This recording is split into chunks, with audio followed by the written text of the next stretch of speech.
मी कोपरगावहून business करते. तर मॅडमच्या मला बिझनेस 5-6 महिने झालेले. तर मी पण 2-1 महिने रिझल्ट वगैरे घेतले आणि आम्ही दोघीजणी सोबत होतो IMC कंपनीमध्ये. मॅडमचे पण होते, मी रुबीला होते. दोघींनी धक्के खाल्लेले होते, बऱ्याचशा लोन वगैरे बऱ्याच गोष्टी झालेल्या होत्या.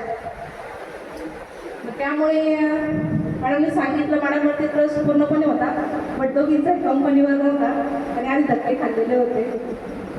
त्यामुळे आम्ही अगोदर प्रोडक्टवरती काम केलं होतं. त्यामुळे रिझल्ट घेतले प्रॉपरली. मार्केटमध्ये आम्ही जेवढे पण लिडर्स होते त्यांना पण सांगितलं, त्यांच्याकडून पण पॉझिटिव्ह रिस्पॉन्स आला. पण काहीतरी फॅमिली इश्यू असल्यामुळे तर मॅडमच्या बरोबरने ग्रोथ झाली असते, बट माझीच चुकी आहे, मी मान्य करते. मी थांबले, मला तरी बरेचसे प्रॉब्लेम फिक्स झाले. पण आता प्रॉपरली करते, चांगल्या प्रकारे होत आहे. तर